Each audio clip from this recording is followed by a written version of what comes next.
دوسری سنت اسی طرح پڑوسیوں کے حقوق کو ادا کرنا، یہ بہت بڑی سنت ہے جس کی بنیاد پر جنت کے فیصلے بھی ہوں گے. یہ یاد رکھیں. ایسا نہ سمجھیے گا کہ پڑوسی چلو اس کے حقوق ادا نہیں کیے کوئی مسئلہ نہیں، خیر ہے.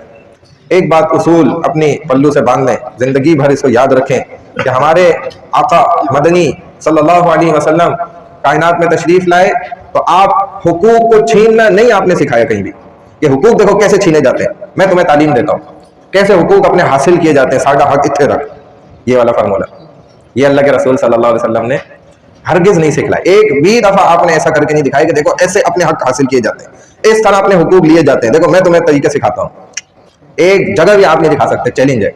لیکن ہمارے آقا مدنی صلی اللہ علیہ وسلم کائنات میں اس لیے ضرور تشریف لائے کہ آپ نے یہ سکھایا کہ دیکھو کیسے دوسرے کے حقوق دیے جاتے ہیں. اور آپ نے صرف سکھایا نہیں بلکہ کل کر کے دکھایا خود کہ دیکھو میں اپنے سارے حقوق تلف کرتا ہوں، چھوڑتا ہوں، معاف کرتا ہوں، لیکن دوسروں کے حقوق کو دینے میں ذرہ برابر بھی کوتاہی نہیں کرتا.